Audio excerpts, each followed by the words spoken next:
প্রিয় দর্শক, আসসালামু আলাইকুম। পুরো দমে চলছে বিশ্বজুড়ে উত্তেজনা। প্রতিপক্ষকে ১ ইঞ্চিও ছাড় না দেওয়ার হুঁশিয়ারি দিচ্ছে পরাশক্তিরা। এই মুহূর্তে হাতে পাওয়া ভয়ঙ্কর কিছু আন্তর্জাতিক সংবাদ নিয়ে হাজির হয়েছি আপনাদের সামনে। ভিডিও শুরুতেই থাকছে আজকের গুরুত্বপূর্ণ সর্বশেষ আন্তর্জাতিক সংবাদ শিরোনাম।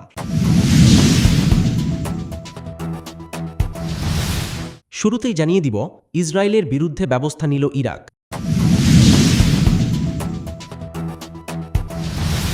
এরপর রয়েছে, ইসরায়েলের হাত থেকে প্রাণে বেঁচেছেন ইরানের প্রেসিডেন্ট।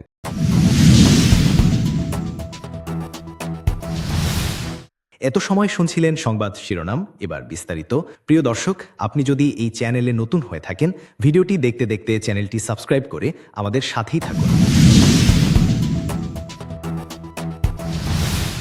ইসরায়েলের বিরুদ্ধে ব্যবস্থা নিল ইরাক। মধ্যপ্রাচ্যের মানচিত্র থেকে চিরশত্রু ইরানকে নিশ্চিহ্ন করে দিতে চেয়েছিল ইসরায়েল। এ লক্ষ্যেই আমেরিকার গ্রিন সিগন্যাল নিয়ে গত ১৩ জুন হঠাৎ ঘুমন্তে ইরানিদের উপর ঝাঁপিয়ে পড়ে নেতানিয়াহুর বাহিনী। অপারেশন রাইজিং লায়ন নামের ওই বিমান হামলায় ইসরায়েল বিশ্বের তাবৎ আইন লঙ্ঘন করে। এমনকি এই হামলায় লঙ্ঘন করেছে ইরাকের আকাশসীমাও। এতে ক্ষুব্ধ বাগদাদ। শত্রু দেশের এমন আচরণের মুখ্যম জবাব দিতে এবার ইরাক নিয়েছে কড়া ব্যবস্থা। আন্তর্জাতিক আইন ভঙ্গ করে ইরানে হামলা চালায় ইসরায়েল। বিশেষ করে পরমাণু স্থাপনায় হামলা চালানো আইনত নিষিদ্ধ, কিন্তু তাও লঙ্ঘন করেছে নেতানিয়াহুর বাহিনী। এমনকি হামলা চালাতে গিয়ে অবৈধভাবে ব্যবহার করে ইরাকের আকাশসীমাও। কিন্তু তখন কিছুই করার ছিল না বাগদাদের, কেননা দেশটির হাতে নেই কোনো আকাশ প্রতিরক্ষা ব্যবস্থা।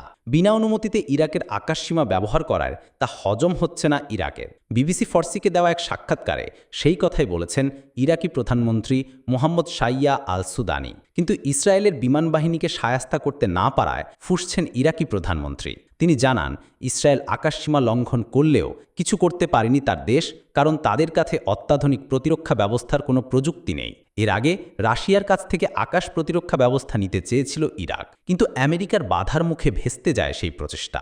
তবে ইসরায়েল যে ভুল ধারণার মধ্যে আছে সে কথাও স্মরণ করিয়ে দিয়েছেন আল সুদানি। তার ভাষায়, ইরানের শাসক গোষ্ঠীর সমর্থক অনেক বেশি, তাই সহজেই ইরানের সরকার বদলানো যাবে না। এমনকি যুদ্ধের সময় ইরানের সরকার বিরোধীরাও শাসক শ্রেণীর পাশে এসে দাঁড়িয়েছিল, আর এটাই ইরানের জাতীয় পরিচয়, জানিয়ে তারা সবসময় গর্ব করে থাকে। অবশ্য এরই মধ্যে ইসরায়েলের বিরুদ্ধে কড়া ব্যবস্থা নিয়েছে ইরাক। দেশটির পার্লামেন্টারি সিকিউরিটি অ্যান্ড ডিফেন্স কমিটির প্রধান করিম আলিউই আল মোহাম্মদ দাউই জানান, ইসরায়েলের বিমান বাহিনী ইরাকের আকাশসীমা লঙ্ঘন করায় কূটনৈতিক ও আইনি পদক্ষেপ নিয়েছে বাগদাদ। এর অংশ হিসেবে জাতিসংঘের নিরাপত্তা পরিষদে ইরাক আনুষ্ঠানিকভাবে অভিযোগ জানিয়েছে।